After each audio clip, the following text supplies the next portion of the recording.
lahira ba duniya ba ne. In dai aka je lahira mutum zai gane duk abin da ake ciki a duniya karami ne.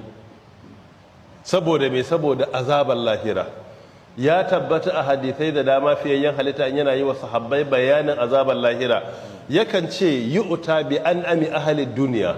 Za a kawo mutumin da ya fi kowa jin daɗi a duniya, in aka sa shi a wuta a duniya yana da daɗi, yana jin daɗi, mai arziki ne, wani ma bai san talauci ba, irin wanda ake ci an haife su da silver spoon,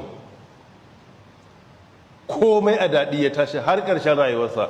Amma aka sa shi a wuta, kawai misalin sakan ɗaya aka fito da shi, sai a ce ka taɓa jin daɗi a duniya, sai ce wallahi ban taɓa ji ba.